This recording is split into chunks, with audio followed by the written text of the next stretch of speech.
The teachings you heard me proclaim in the presence of many witnesses, and entrust them to reliable people who will be able to teach others also. Take the teachings you heard me proclaim in the presence of many witnesses, and entrust them to reliable people who will be able to teach others also. Take the teachings you heard me proclaim in the presence of many witnesses, and entrust them to reliable people who will be able to teach others also. Take the teachings you heard me proclaim in the presence of many witnesses, and entrust them to reliable people who will be able to teach others also. 2 Timothy 2:2.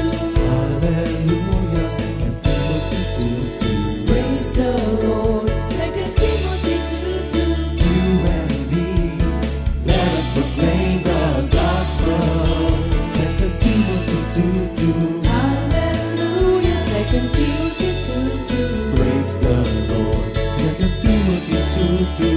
You and me, Let us proclaim the gospel of Jesus Christ.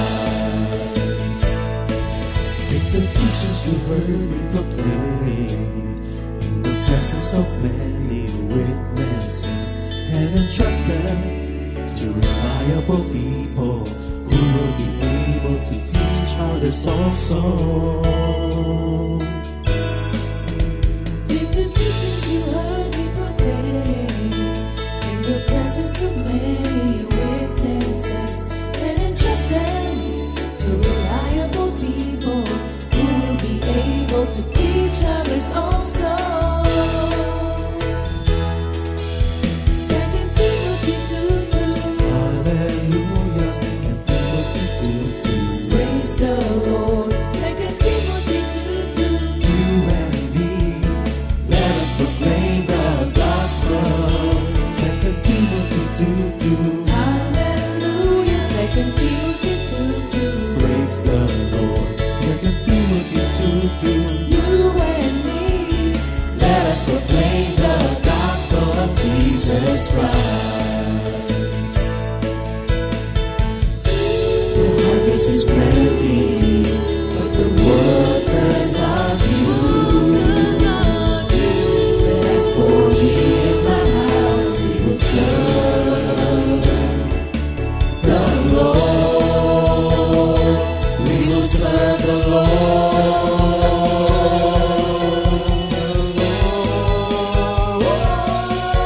2 Timothy 2:2.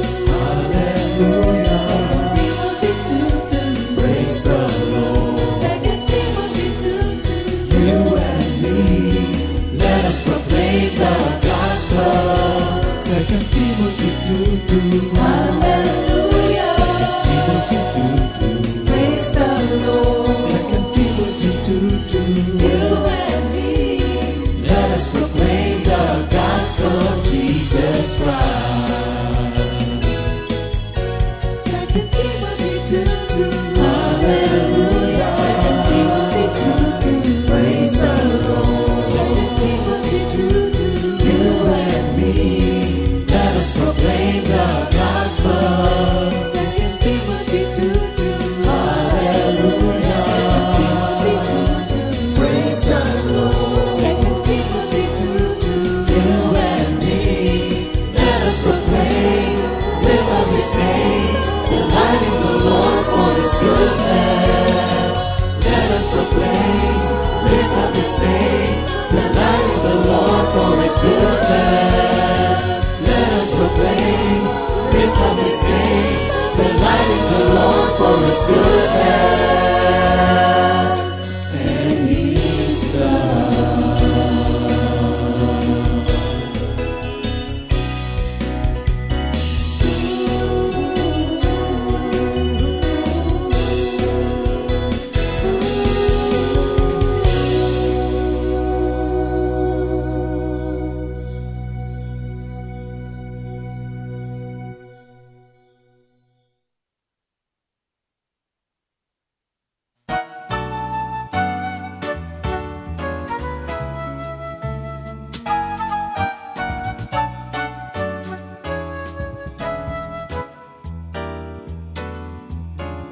How wonderful are your gifts to me, how good they are. How wonderful are your gifts to me, how good they are. I praise the Lord because He guides me, and in the night my conscience warns me. I'm always aware of the Lord's presence, nothing can shake me. How wonderful are your gifts to me, how good they are. How wonderful are your gifts to me, how good they are. I praise the Lord because He guides me, and in the night my conscience warns me. I'm always aware of the Lord's presence, nothing can shake me. Nothing can shake me. Nothing can shake me. I'm always aware of the Lord's presence, nothing can shake me. Nothing can shake me. Nothing can shake me. I'm always aware of the Lord's presence, nothing can shake me. Ako'y nagagalak sa'yo, Panginoon. Ako'y nagagalak sa'yo, Jesus. Umaga, tanghali, hapon at gabi. Ako'y nagagalak sa'yo, Jesus. Salamat sa'yo, salamat sa'yo, salamat sa'yo, Jesus. Salamat sa'yo, salamat sa'yo, salamat sa'yo, Jesus. Salamat, salamat, salamat sa'yo. Salamat, salamat, salamat sa'yo. Salamat sa'yo, salamat sa'yo, salamat sa'yo. Salamat sa'yo, salamat sa'yo, salamat sa'yo. Salamat sa'yo, salamat sa'yo, salamat sa'yo.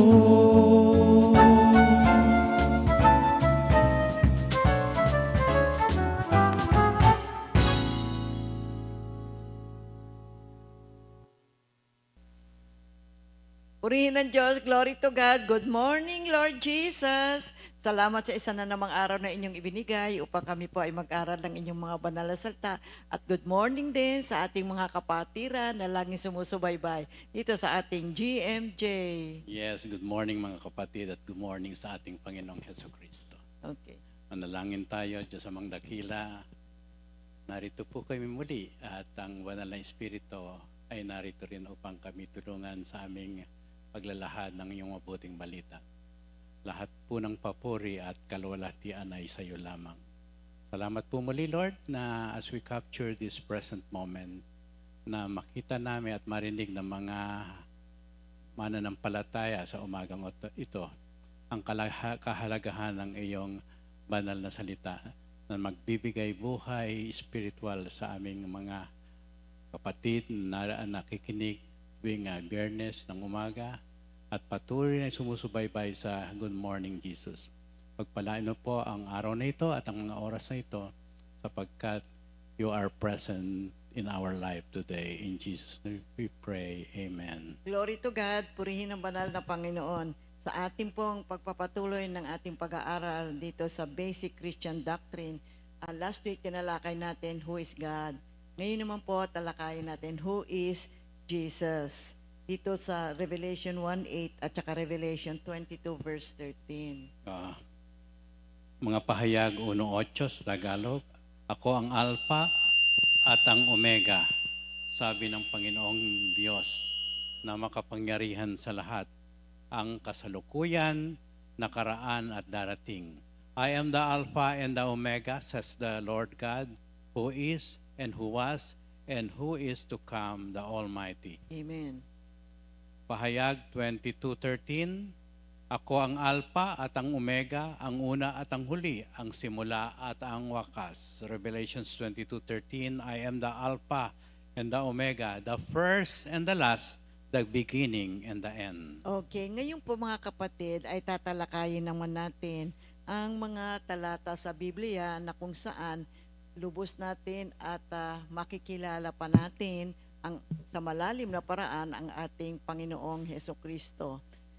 Kunin po ninyo inyong mga notebook at yung ballpen nyo, lapis nyo, and take down notes. Para sa inyong personal study, mabalikan po ninyo ito because babanggitin po natin yung mga iba't ibang mga Bible verses. Kasi ang ating Panginoong Jesus, mabuti po na ito ay mapag-aralan pa natin kung sino siya, madagdagan yung ating kaalaman, makilala natin siya ng lubos sapagkat ang Panginoong Hesukristo ay napakahalaga sa ating pananampalataya.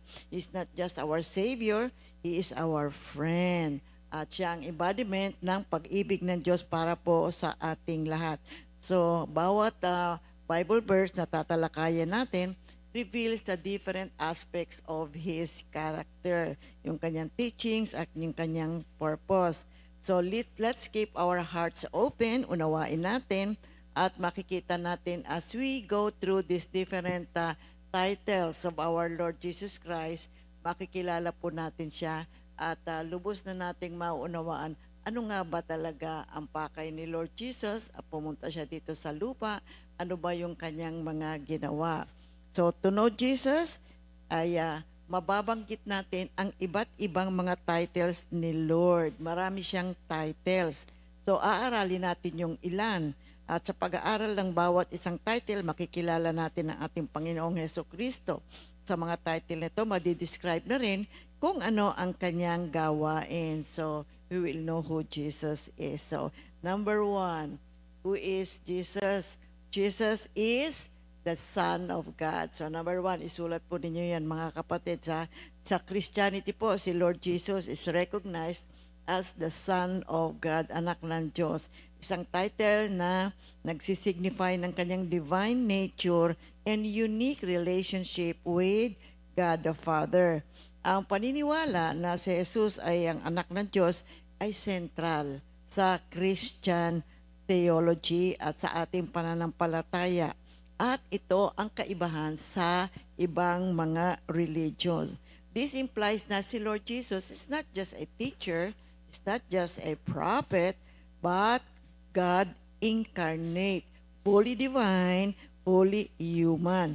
So you see, in our Christian doctrine, sa ating pananampalataya at pag-aaral, ang si Jesus, ang kanyang pagiging anak ng Diyos, is not the same as that the human father and son relationship, mga kapatid.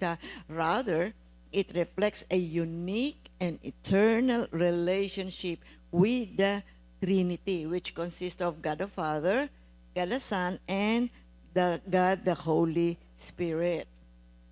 Okay. At Jesus' baptism, a voice from heaven declared, "You are my beloved Son, in you I am well pleased." Sa Mark 1 verse 11, affirming His divine identity. And you'll see in the Gospel book, the Father publicly claimed Jesus as His Son. Oo. Marahil ang pinakamataas na ebidensya na si Hesukristo ay ang anak ng Diyos ay nagmula pagkatapos sa nabautismohan ni Juan Bautista ang Panginoon sa Ilog Jordan. Mhm. Isa ito sa mga sandali sa mga ebanghelyo kung saan makikita ang Trinity, no? At kung saan idineklara ng Ama si Jesucristo bilang kanyang anak. At nasilayan ni Jesus ang Espiritu ng Diyos na bumababa tulad ng kalapati at dumapo sa kanya. At narito, may isang tinig mula sa langit na nagsabi, "Ito ang aking kagalang-galang na anak na kinalulugdan ko." Mababasa natin yan sa Mateo 3:16 hanggang 17. Muling nilinaw ng Diyos Ama ang tahasang pahayag na ito ng ugnayan ng Ama at Anak kay Jesucristo sa panahon ng pagbabagong anyo, kung saan inuulit niya ang pararila. Ito ang aking kagalang-galang na anak na kinalulugdan ko. Mababasa natin naman yan sa Mateo 17:5. Diniklara ng Diyos si Jesucristo bilang anak ng Diyos sa dalawang pampublikong pagpapakita. During the trial of our Lord Jesus Christ, He also affirmed His identity as the Son of God, which led to the accusations of blasphemy. So from the Jewish leaders, sa Matthew 26:63 to 60:16 yan. Kaya ang Panginoong Hesukristo, nang siya ay nandirito sa lupa, siya po ay nag-perform ng mga miracles at siya ay nagturo with authority. Kung kaya't ang kanyang mga followers interpreted all this as an evidence of His divine nature. For instance, si Peter, sinabi niya ganyan, "You are the Christ, the Son of the living God," sa Matthew 16:16. So yung term na the Son of God indicates a unique oneness ni Lord Jesus with the Father. And Jesus Himself, sinabi niya, "I and the Father are one," in John 10 verse 30, emphasizing na yung kanyang divine nature and equality with God. Kaya itong relational, foundational to the Christian understanding. Mahalaga po ito, foundation po din ito ng ating pananampalataya at mahalaga ito sa ating salvation. So it is believed na ang ating Panginoong Hesukristo nang siya ay nagdusa, namatay at muling nabuhay, si believers can attain eternal life because He is also God Himself. See, kaya Jesus, the Son of God, is a profound concept that sumasaklaw yan sa kanyang divine identity at yung kanyang role sa Trinity at ang significance nito dito sa ating sanlibutan dahil siya ang naging dahilan upang tayo ay mapatawad sa ating mga kasalanan. Kaya ang ating pananampalatayang ito is supported by different Bible verses at ito po ay cornerstone ng ating pananampalataya ng ating Panginoong Hesukristo ay anak ng Diyos. Sumunod sa Diyos Ama sa kanyang purpose, sa kanyang layunin para sa ikabubuti ng sanglibutan. Then, so that's number 1. Jesus is the Son of God. Ikalawa, Oo, bago Jesus. natin, Jesus is called the Son of Man. Yes, kanina oo. Son of God. Oo. Ngayon naman, Jesus is called the Son of Man. Kaya nabanggit ka ni Sister Remy that throughout his life on earth, Jesus had so many titles. At sangayon sa mga theologians and Bible scholars, Jesus ay ang anak ng tao na nangangahulugang ganap na pagkatao at kababaang loob. Dumating si Jesus sa laman bilang anak ng tao upang iligtas ang sangkatauhan. Sinabi ito sa aklat ng unang 1:4-2, "Sa pamamagitan nito, malalaman ninyo ang Espiritu ng Diyos. Bawat Espiritu na nagpapahayag na si Jesucristo ay naparito sa laman ay mula sa Diyos." Amen. Sa Mateo 13:37, sinabi ni Jesus, sumagot siya at ang naghasik ng mabuting binhi ay ang anak ng tao. Tinukoy rin ni Jesus ang kanyang sarili bilang anak ng tao sa aklat ni Juan 1:51. Sinabi niya sa kanyang mga disipulo na makakakita ng mga anghel na umaakyat at bumababa sa anak ng tao. Kaya yung kanyang title na The Son of Man ay makikita po natin mga kapatid. He even drank and ate with sinners. Sa Matthew 11:19. Kaya yung mga Bible scholars at theologians, nakita nila itong title na ito is also a title of His deity. Kasi yung John 1:14 nagsasabi, "And the Word became flesh and dwelt among us, and we have seen His glory, glory as of the only Son from the Father, full of grace and truth." At si Jesus, anong ginawa niya? Siya po ay nagsakripisyo para sa kapatawaran ng ating mga kasalanan. That's why it's a good news. See, good news po, magandang balita, napakahalagang balita. Ang ating Panginoon bumaba mula sa langit, nagkatawang tao upang tubusin ang mga tao, ang sangkatauhan mula sa kasalanan. And He identified Himself with humanity. He was humble, napaka-humble ng ating Panginoon. At easily accessible.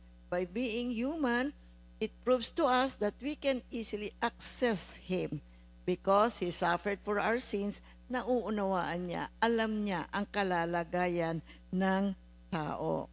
So that's number 2. Now, number 3, who is Jesus? He is the Alpha and the Omega. Okay, Oh, write yeah. it down mga kapatid. Jesus is referred as the Alpha and the Omega, which signifies that He is the beginning and the end of all things.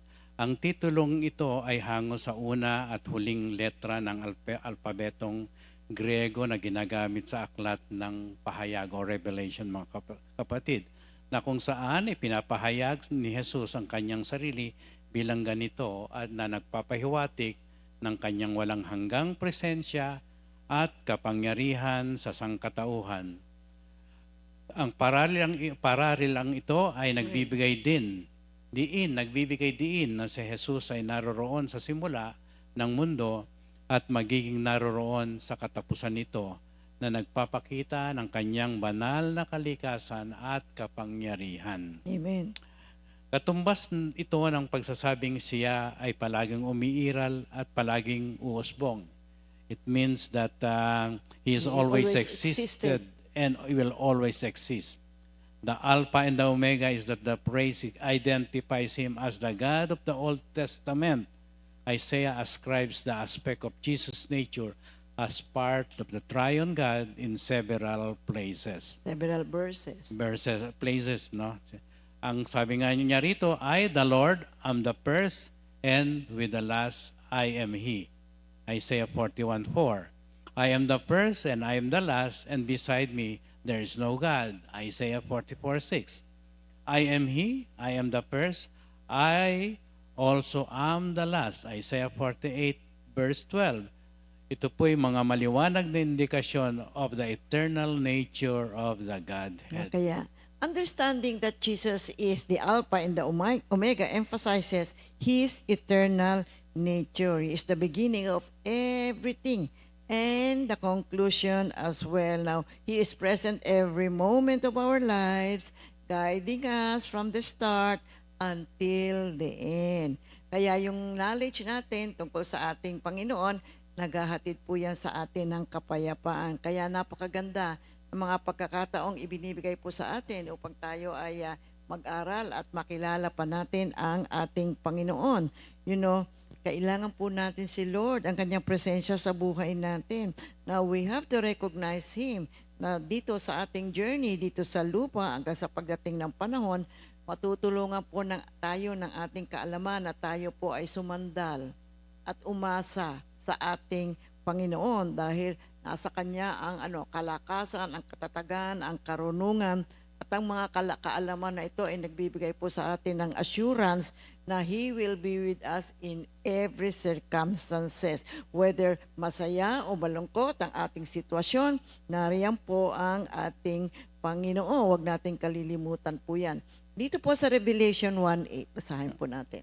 I am the Alpha and the Omega, says the Lord God, Yan yung ating who Bible verse. is and who was and who is to come, the Almighty. Yes. Revelation 22:13, I am the Alpha and the Omega, the first and the last, the beginning and the end. Okay, yan yung mga dalawang Bible verse na inalakay Sa natin. John 1:1, basahin din natin, no?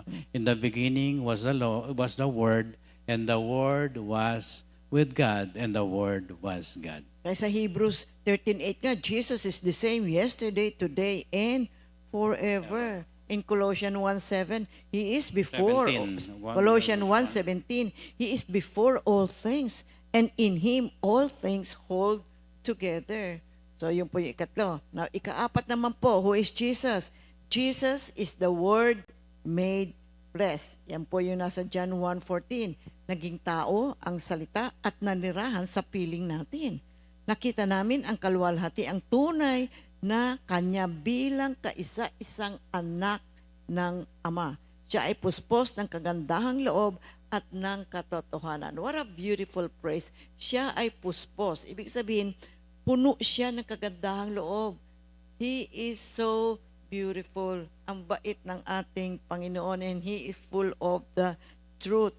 So makikita natin, mga kapatid, sabi sa Biblia, we have seen His glory, the glory of the one and only Son from the Father, full of grace and truth. So this verse emphasizes ang pananampalatayang our Lord Jesus is not just a prophet or a teacher, but actually, Diyos po siya. He is divine, embodying God's presence on earth.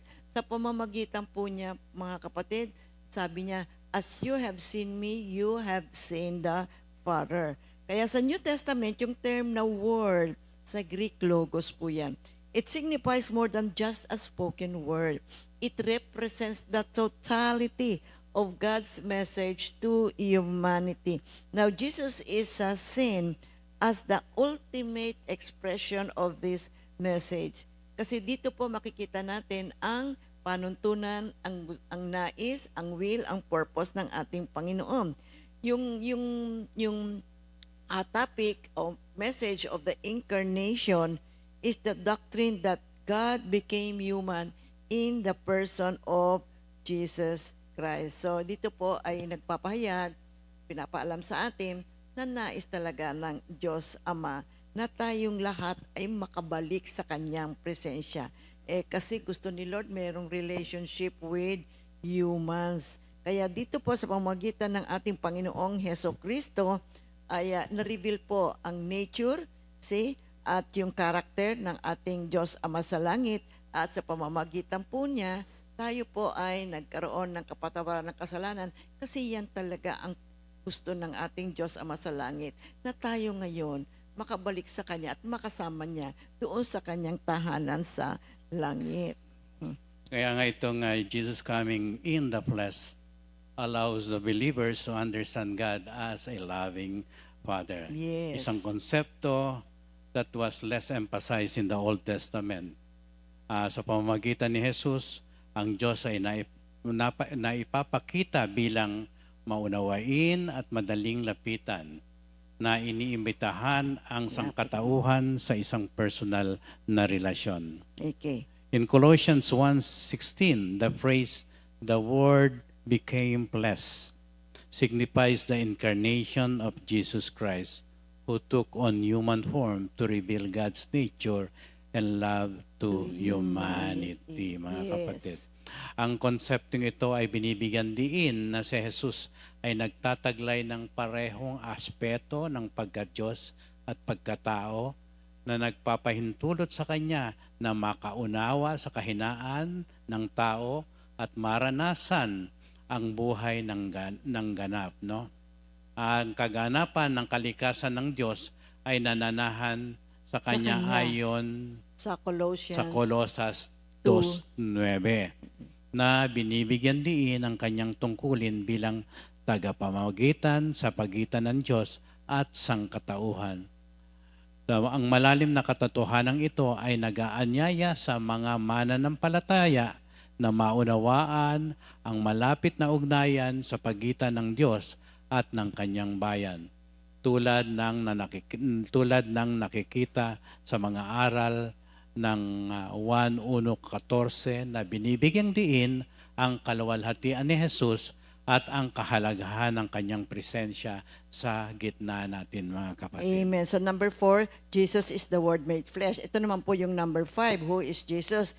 Jesus is the Savior of the world. So kapag iniisip natin si Jesus, laging naiisip natin, naalala natin, He is the Savior. Siya yung namatay sa krus para sa kapatawaran ng ating mga kasalanan. And because of this, we are always reminded of His profound love for everyone. So the Bible tells us that Jesus came to save the lost and heal the brokenhearted. So lahat po ng ating mga kalalagayan na hindi maganda, nariyan po ang ating Diyos na Panginoong si Jesucristo upang tayo po ay tulungan. At dahil sa katotohanan ito po ay nagbigay sa atin ng immense comfort. See? Especially kung tayo po ay mayroong mahihina, meron tayong mabibigat na mga suliranin sa buhay, we have uncertainty sa buhay natin, sa pamamagitan po ng ating Panginoong Jesucristo, tayo po ay nahihil at nag-i-invigorate tayo sa ating buhay spiritual at kasama na rin dito pati yung ating buhay sa physical, mga kapatid. So let's embrace the knowledge that our Lord Jesus is very important in our lives. He is always there. Nagbibigay siya sa atin ng palagi nag-offer si Lord, come to me, come to me. Come to me, all of you who are tired from carrying heavy loads. Ganyan po ang puso ng ating Panginoong Jesucristo. He gives hope to everyone. He helps everyone. So He is always inviting us to experience His grace, His mercy, His wonderful love, His amazing presence. So wag nating sayangin yung mga pagkakataon na yan na kung minsan tayo po ay tinatawag ng Panginoon. Tumugon tayo palagi sa Kanya. That's why Jesus is truly the Savior of our life, kapatid. Sapagkat minsan hindi lang natin namamalayan, may mga situations tayo, tinutulungan na po tayo ng ating Panginoon. And remember this, di ba, nung mga nakaraan ng buhay natin, ano ang iyong kalalagayan? Nailigtas ka ng Panginoon. Natulungan tayo ng ating Panginoon. At yan ay gagawin niya ngayon at gagawin pa rin niya hanggang sa kinabukasan, hanggang sa wakas ng panahon. Amen. Manatili lang po tayo sa ating Panginoong Jesucristo. Huwag nating ibaling ang ating atensyon o pananampalataya sa mga iba't ibang mga bagay. Let's fix our eyes on our Lord Jesus Christ, di ba? Yan ang gusto ni Lord. Ma-reconcile ang ating relationship sa Diyos. See, dati malayo tayo dahil sa ating kasalanan, ngunit dahil sa pamamagitan ng ating Panginoong Jesucristo, tayo po ay nakabalik sa Kanya. John 3:16. Kaya basahin natin yung mga talata declaring that Jesus is the Savior of the world. John 3:16, sapagkat gayon na lamang ang pag-ibig ng Diyos sa sangkatauhan, kaya't ibinigay niya ang kanyang kaisa-isang anak upang ang sinumang sumampalataya sa Kanya ay hindi mapahamak kundi magkaroon ng buhay na walang hanggan. Praise God. Sa Lucas 19:10, ang anak ng tao ay naparito upang hanapin at iligtas ang naligaw. Roma 5:8, ngunit pinatunayan ng Diyos ang kanyang pag-ibig sa atin nang mamatay si Kristo para sa atin noong tayo makasalanan pa. Amen. Kaya sa Acts 4:12, sa Kanya lamang matatagpuan ang kaligtasan, sapagkat walang ibang pangalan sa buong daigdig na ibinigay ng Diyos sa mga tao upang tayo ay maligtas. Yun yung ikalima ha. Now, ika-anim naman. Jesus is the Messiah, meaning the anointed one. So sa pamamagitan ni Kristo ay natupad yung prophecy sa Old Testament, Yes. embodying the role of the anointed one sent by God for salvation. So Jesus is the Messiah, the cornerstone of our faith. Ano mo yung mga Jewish people, naghihintay talaga sila ng Savior. At si Jesus ang fulfillment ng prophecy. That's why He is the promised one. So, ang pananampalataya sa ating Panginoon completes our understanding of God's plan for salvation, na meron siyang ipadadala na tagapagligtas, makakatulong for strengthening our faith and deepen our connection to God. See, the realization that Jesus is the fulfillment of these prophecies inspires us to share the good news. Bahagi natin, dumating na ang Messiah, the Anointed One, upang magkaroon ng kaligtasan ang maraming tao. And that is good news. So let's appreciate God's grand design throughout history. Napakaganda ng plano ng Diyos. Napakabanal. So, the term Messiah comes from the Hebrew word Mashiach, meaning the anointed one. In Greek, it is translated as Christos, yun, yung Christ, which includes the English term Christ. Doon nanggaling yung word na Christ, mga kapatid. So this title signifies a divinely appointed leader. So in the context of Christianity, it refers specifically to Jesus of Nazareth. Okay. In Matthew 16:16, Simon Peter replied, "You are the Messiah, the Son of the living God." Sa John 1:41, the first thing Andrew did was to find his brother Simon and tell him, "We have found the Messiah," meaning Yes. that is the Christ. Amen. So madalas na tinutukoy sa mga ebanghelyo si Jesus bilang Kristo na binibigyang diin ang kanyang papel bilang ang pinahiran o the Anointed One na katuparan ng mga paghihintay para sa Mesiyas. Okay. In Isaiah 9:6, "For us a child is born, to us a son is given, and the government will be on his shoulders, and he will be called Wonderful Counselor, Mighty God, Everlasting Father, Prince of Peace." Okay. Sa Luke 2:11, "Today in the town of David, a Savior has been born to you. He is the Messiah, the Lord." Daniel 9:26, "After the 62 sevens, the Anointed One will be put to death and will have nothing." Okay, purihin ng Diyos. Ikapito naman po, mga kapatid.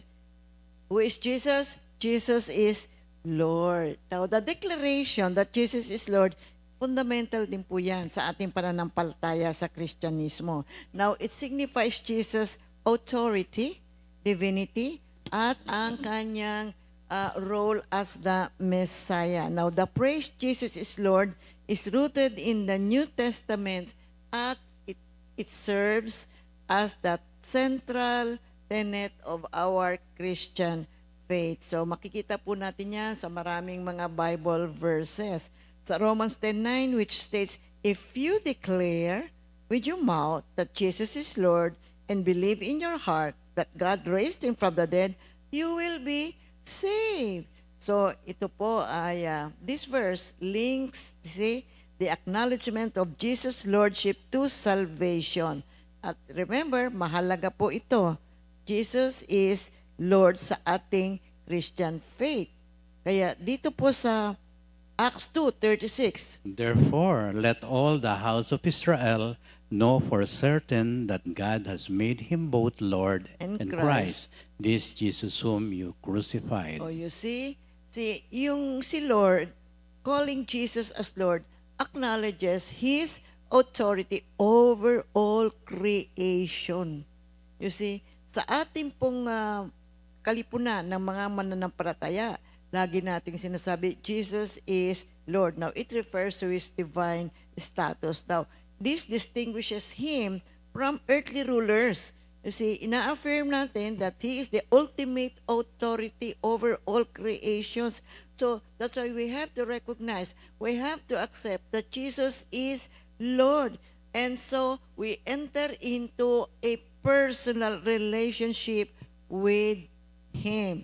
So, kapag tinanggap natin, dineclare natin ang ating Panginoong Jesus as Lord, di ba, kinakabit pa nga natin yung word na Savior. So, anong gagawin niya? He guides us and influences our lives. So, at we have to remember na itong phrase na the Lord, Jesus is Lord, mga kapatid, it involves obedience, Yes, submission to His will. We don't just say Jesus is Lord. Kasi pag sinabi mong Lord, authority yan, mga kapatid. And when we declare that Jesus is Lord, meaning He is the Lord. Siya ang mangunguna sa buhay natin. So, it involves obedience. So, number 8. Ito na. Sa number 8. Number 8, Who is Jes- Jesus? The light of the world. Ay, okay. Yeah. Ito pong praise the light of the world is Jesus is the light of the world signifies His role as a source of hope, guidance, and truth for believers na nagliliwanag sa kanilang daraanan at dinidispel anumang kadiliman. Kung ano man ang dinaraanan mo ngayon, may liwanag kang matatagpuan sa pamamagitan ng ating Panginoong Heso Amen. Kristo, mga Amen. kapatid. Sapagkat si Jesus po ay nagbibigay ng kaliwanagan sa mga panahon ng kalituhan. Alam nyo ba yan, Yes, mga kapatid? oo. At walang katiyakan. Kung hindi man natin alam ang kinabukasan. Pero pag hawak-hawak tayo ni Heso Kristo, alam niya ang daan. At ang daan na yan ay may liwanag kapag kasama natin siya. Amen. Ang kanyang mga turo ay nagpapaliwanag ng daan tungo sa katwiran at katotohanan na napaka-importante sa mga panahon na ito, na tumutulong sa mga mananampalataya na harapin ang mga hamon ng buhay. Sa mga sandali ng kawalang pag-asa, mga kapatid, ang liwanag ni Jesus ay nagsisilbing tanglaw ng pag-asa at nagpapaalala sa mga mananampalataya na hindi sila nag-iisa at palaging may paraan ang pasulong. Ibig sabihin, laging forward tayo, huwag tayong aatras. Pag sinimula ng ating Panginoon, tuloy-tuloy po tayo. Makiisa O, lang makiisa tayo lang sa tayo, ating, mga ating Panginoon. Oo. Kaya po ang pagtanggap kay Heso Kristo bilang liwanag ay maaaring baguhin ang paraan ng pananaw ng mga tao sa kanilang sarili and of course sa iba pang mga bagay na hinihikayat silang mamuhay sa paraan na sumasalamin sa kanyang pag-ibig at katotohanan. Jesus as the light of the world gives us a great assurance. Sapagkat yung darkness, alam naman kung minsan talaga nandoon tayo sa lowest ebb ng buhay natin, meron tayong mga suliranin, Yes. mababa ang ating countenance sa buhay natin, mga kapatid. At kung minsan, we are being overwhelmed nitong mga negative situation, but with Jesus, ano mga kapatid, Jesus shines brightly in the midst of all this chaos, of all these frustrations, of all these negative things that we are experiencing. Ang gagawin po niya, ituturo niya sa atin ang daan upang lumiwanag po ang ating buhay at maunawaan natin ang pag-ibig ng Diyos. Dito mararanasan natin. Kaya nga sabi ko sa inyo, anong nakaraan, tinulungan tayo ng Diyos, iniligtas tayo ng Diyos, diba pinagaling ka sa kasalanan, sa iyong mga sakit. Maraming mga tao pinagaling. Tinulungan ka sa mabibigat na suliranin. Gagawin din ng Diyos yan ngayon at gagawin niya, magpapatuloy siyang gagawin yan. Paliliwanagin niya yung ating buhay. Pinapakita niya sa atin ang landas na dapat nating tahakin. Tinatawagan niya tayong, halikayo at malalaman nyo, mararanasan nyo ang liwanag sa buhay at sa pamamagitan ng kanyang mga banal na salita na kung saan ay malalaman natin, maiunawaan natin ang katotohanan at yung kabutihan ng ating Panginoon na kanyang ibinibigay sa lahat ng tao, mga kapatid. Maliliwanagan po ang ating buhay. Makikita natin ang tamang landas na dapat natin tahakin sa buhay natin. Kaya kinakailangan tumuon lang po tayo sa ating Panginoong Heso Kristo. Tandaan natin, mahalaga po yung pagsunod sa Kanya. Ha? We have this privilege of believing in God. See? Gagabayan niya po tayo sa tamang daan. Kaya yung John 8:12, When Jesus spoke again to the people, He said, I am the light of the world. Whoever follows me will never walk in darkness, but Amen. will have the light of life. Beautiful. Ang ganda. Purihin ng Diyos. Matthew 5:14. You are the light of the world. A town built on a hill cannot be hidden. Meron pa dito sa John 1:5. The light shines in the darkness, and the darkness has not overcome it. Amen. Oh. 2 Corinthians 4:6, for God, who said, let light shine out of darkness, made His light shine in our hearts to give us the light of the knowledge of God's glory displayed in the face of Christ. Ephesians 5:8, we were once in darkness, but now you are the light in the Lord. Now live as children of the light. So, yun po yung number 8 natin, ha? na Jesus is the light of the world. Now, let's go to number 9. Are you writing? Mga kapatid, para pag-aralan din ho ninyo ito. Naku, matutuwa kayo mga kapatid. Actually, marami pa nga yung mga titles ni Lord. Ilan lang itong inilagay natin sa ating pag-aaral. Number 9, Jesus is the true shepherd. John 10:11. How is Jesus the good and true shepherd? So makikita po natin, sinabi ni Lord sa John 10:11, ako ang mabuting pastol. Ang mabuting pastol ay nag-aalay ng kanyang buhay para sa tupa. Yan po, napakagiting. Meron bang ibang taong pwedeng gumawa niyan? Meron bang ibang Diyos na pwedeng gumawa niya? Wala po eh.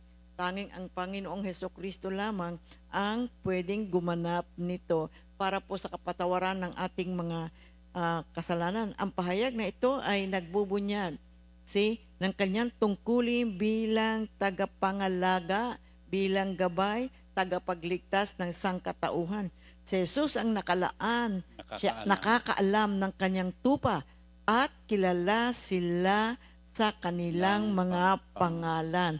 So iniiwasan silang maligaw, at tinatawag sila sa kanilang mga pangalan. So remember this, kapatid, ikaw na follower ni Lord Jesus, ikaw na believer ni Jesus, kilala ka ng Diyos. He calls you by your name.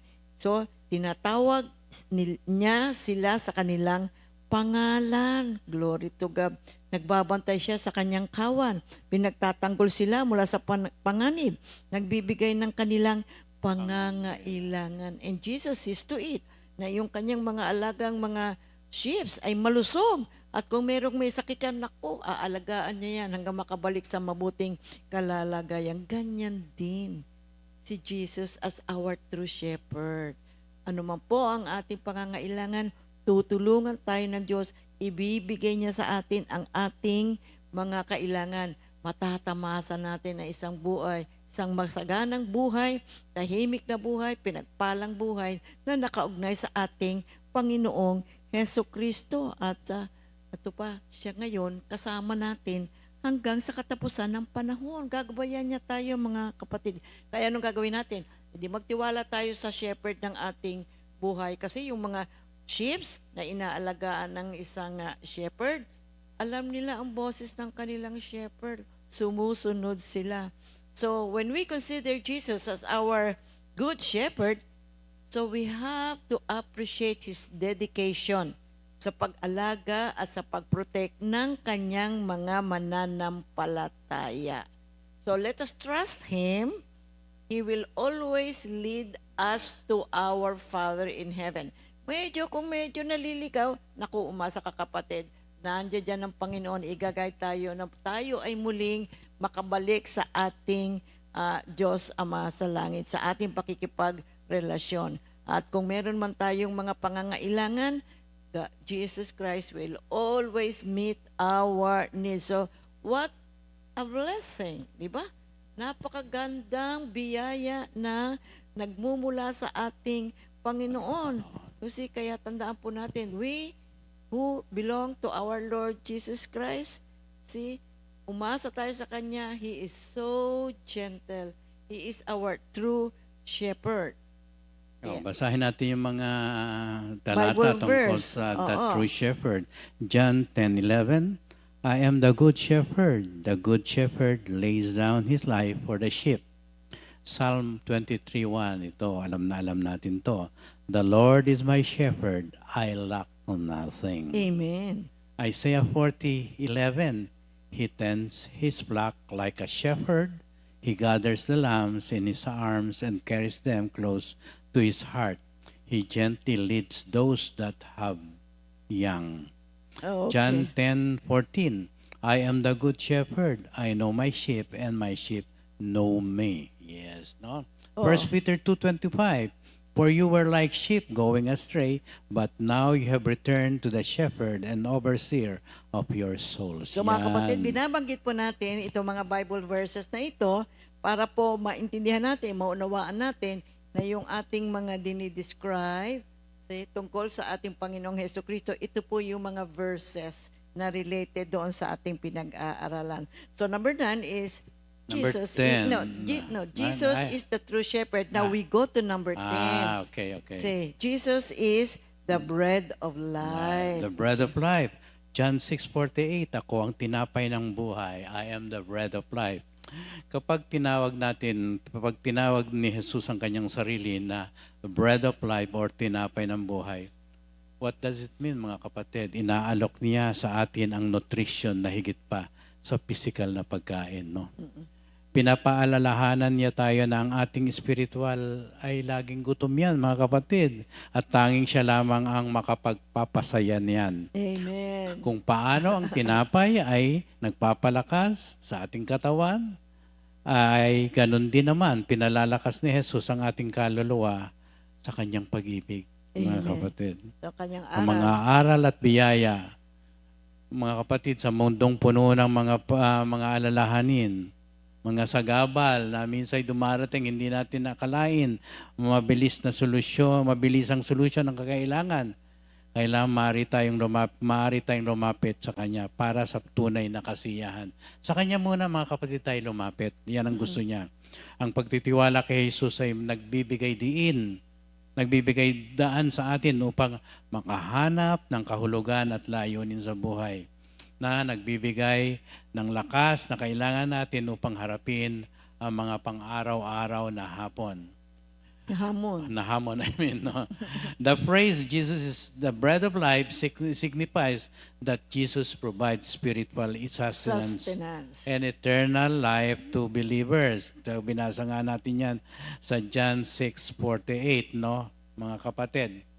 The phrase, Jesus ang tinapay ng buhay, ay nangangahulugan na si Jesus ang nagbibigay ng spiritual na pagkain at buhay na walang hanggan. Yan. Sa mga mananampalataya. Sa mga mananampalataya.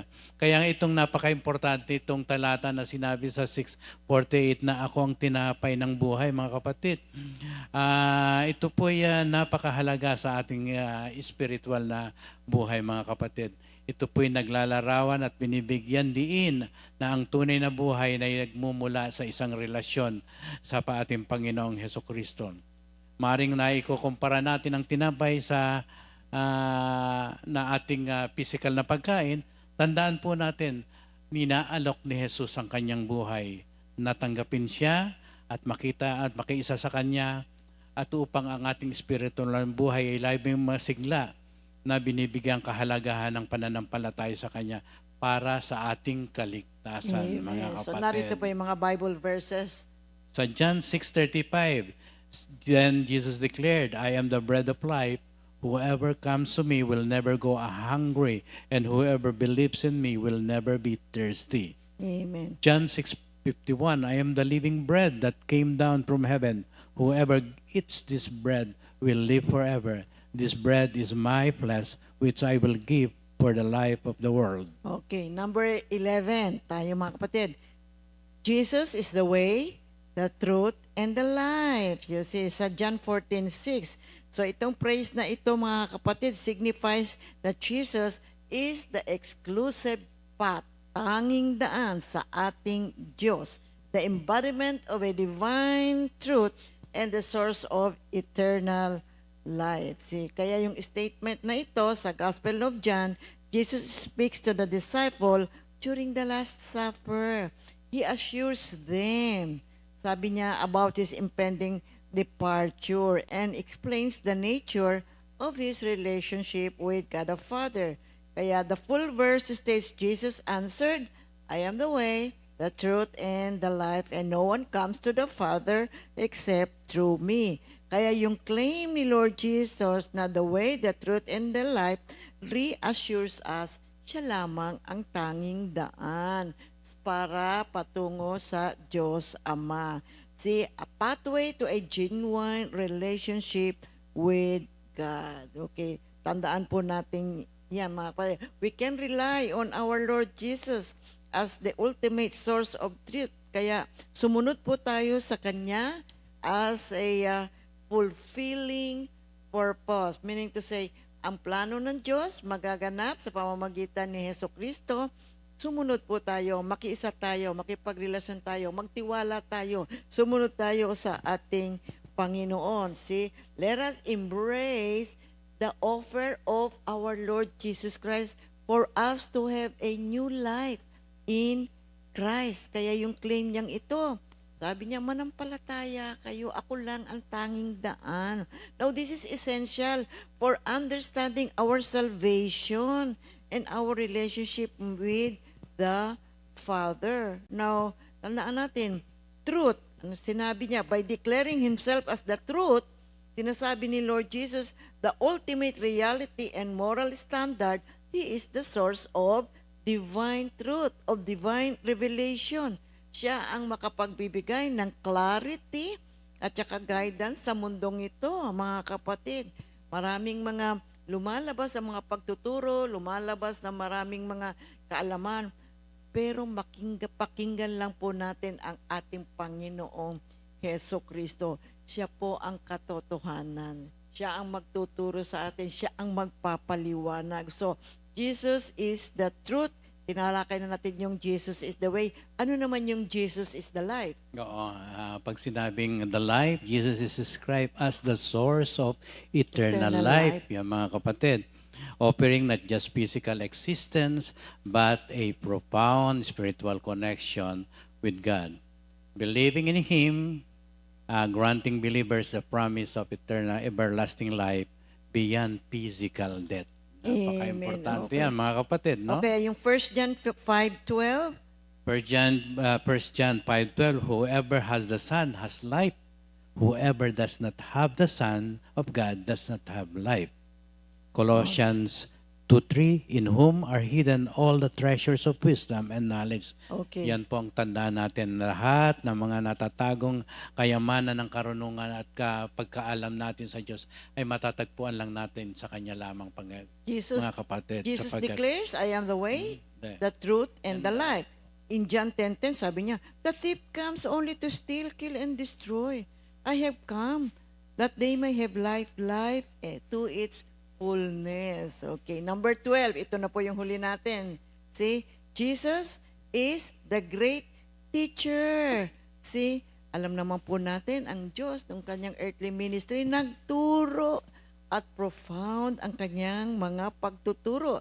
Diverse methods and the authority with which He taught. Ganyan po ang method ng ating Panginoon. You see, Jesus employed a variety of teaching methods. Ito yung sinasabing diverse teaching methods.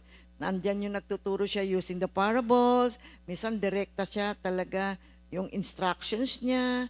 At meron siyang mga pamamaraan na kung saan na madaling nauunawaan ng mga tagapakinig ang kanyang mga pagtuturo. At makikita natin, he has such an ability na nakakapture niya yung attention ng mga tao. See? He is such a great speaker of the truth, a great motivator.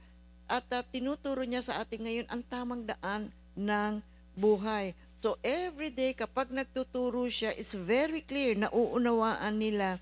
At ito ngayon ang ginagawa ng Diyos sa atin.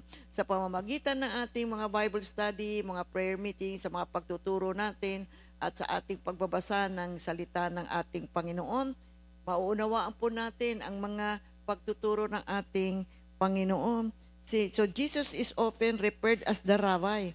That signifies respect and authority in Jewish traditions. So dito po makikita natin, mga kapatid, yung pagtuturo ng ating Panginoon. See, it is focused on love, forgiveness, repentance, about relationships, healing, and more importantly, he talks about the kingdom of God. So ito po, mga kapatid, pag-aralan natin ang banal na salita ng ating Panginoon. So kinakailangan po matama tayo palagi present kapag meron tayong mga Bible study, attend tayo ng ating mga fellowship sapagkat nagtuturo po ang Panginoon. Oh yes, meron tayong mga workers na tumutungo sa iba't ibang mga house churches, sa mga fellowships natin. But actually, it is our Lord Jesus who is what? Inspiring our workers to declare the Word of God. At kapag nagtuturo pa ang Panginoon, andyan po yung kanyang mercy Gustong-gusto talaga niyang tulungan ang mga tao, turuan ang mga tao, mag-guide sila sa kanilang buhay, mag-guide sila sa kanilang pananampalataya, at matulungan sila sa kanilang pang-araw-araw na buhay.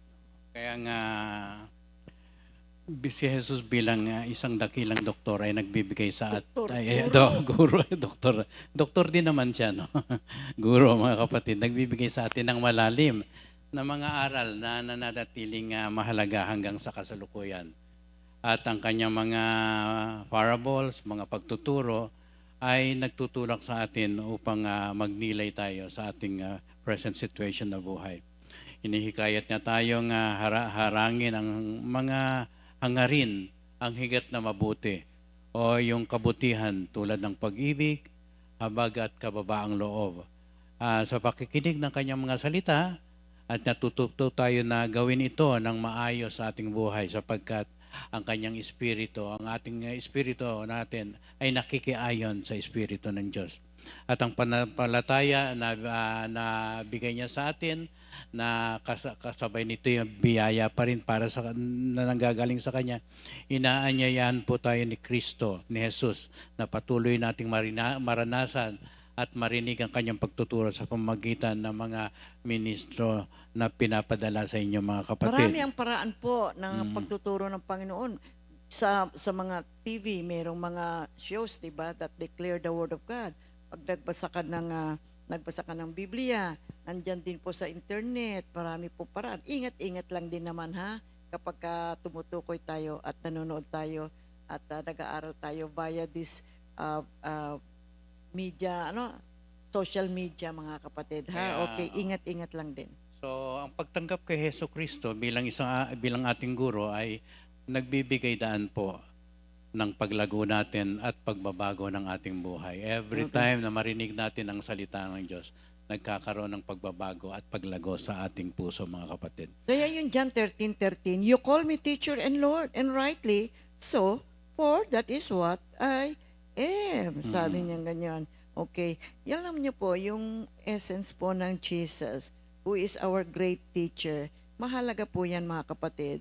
Kasi our faith, our belief, ayan po ay sumasalalay din sa ating kaalaman tungkol sa ating Panginoon. Kaya nga binibigyan tayo ng pagkakataon ni Lord na pag-aralan. Kaya ang title nga natin ngayon, Who is Jesus? Last week, Who is God? Mahalaga po ito na malaman natin. That's why Jesus is presented throughout the scripture. First, He is the eternal Son of God, na kung saan conceived by the Holy Spirit, born of a virgin. Si fully divine and fully human sa Matthew 1:20-23. He is the promised Messiah of the Old Testament at kung saan ginanap niya at sa pamamagitan niya natupad yung mga ancient prophecies regarding God's plan for redemption. So mahalaga po ang ating Panginoong Hesukristo sa ating salvation. Mahalaga po rin siya sa present buhay natin hanggang sa pagdating ng panahon na kung saan ating pong matatanggap ang buhay na walang hanggan dahil sa ating mabuting relasyon at pagsunod sa ating Panginoon. Jesus' ministry, yung kanyang buhay, yung kanyang crucifixion, yung resurrection, ito po ay mahalaga. Ito po ay core ng gospel message at the foundation ng ating salvation. So mga kapatid, napakagandang topic, napakalawak na topic, kaya itutuloy pa rin natin. Patalakay naman natin yung ministry ni Jesus, ano ba yung nature niya sa susunod na linggo, ha? Kaya abangan niyo po palagi. So, in summary, who is Jesus? Jesus is the Son of God. Number 2, Jesus is called the Son of Man. Number 3, Jesus is the Alpha and the Omega. Number 4, Jesus is the Word made flesh. Number 5, the Savior of the world. Number 6, Jesus is the Messiah, the Anointed One. Number 7, Jesus is Lord.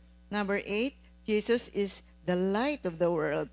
Number 9, Jesus is the true shepherd. Number 10, Jesus is the bread of life. Number 11, Jesus is the way, the truth, and the life. And number 12, Jesus is the great teacher. Ito po ay ilan lamang sa napakaraming titles ng ating Panginoon. So, para po makilala pa natin yung ating Panginoon, kayo rin, i-research ninyo yung mga titles ni Lord Jesus makikita po natin kung ano ang kanyang function, ano ang kanyang nagawa, at ano ang mga binabalak niya, kung ano ang purpose niya, kung ano ang will niya. Kung napakaganda po topic, mga kapatid. Kayo din on your own, you study who Jesus is. So pagpapatuloy po natin ito, mga kapatid. So for the meantime, batiin natin ang mga may birthday. March 13, 2026. And look, birthday ni Minister Boy Salvacion. Happy birthday. Brother Boy. Brother Berliz Albaran. Sister Patricia Escalera. Sister Jennifer Atienza. And Sister Gian Gian Visconde. Visconde. Opo, sa inyo pong lahat. Maligayang kaarawan.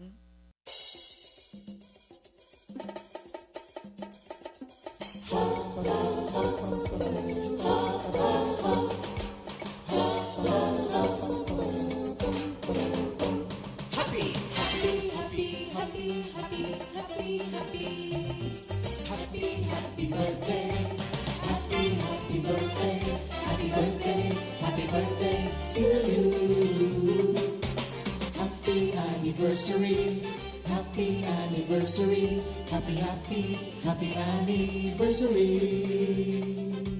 Happy anniversary. May the good Lord bless you, may the Lord's light shine upon you.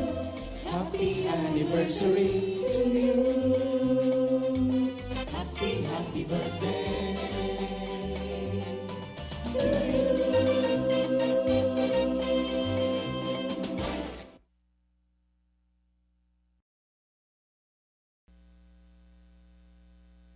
Glory to God. Hallelujah. Purihin ang banal na pangalan ng ating Panginoon. Closing prayer. Yes, may the love of God enfold you, mga kapatid. Yes. And may the wisdom of our Lord Jesus Christ enlighten us, all of us, sa kanyang mga banal na salita.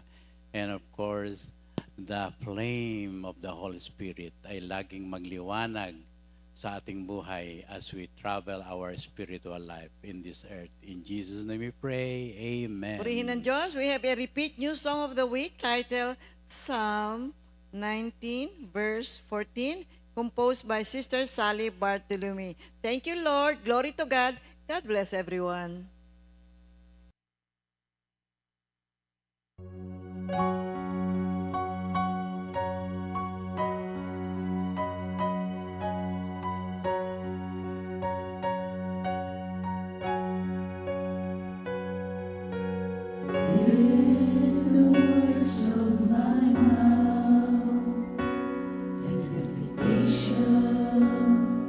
Of my heart, be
like Timothy.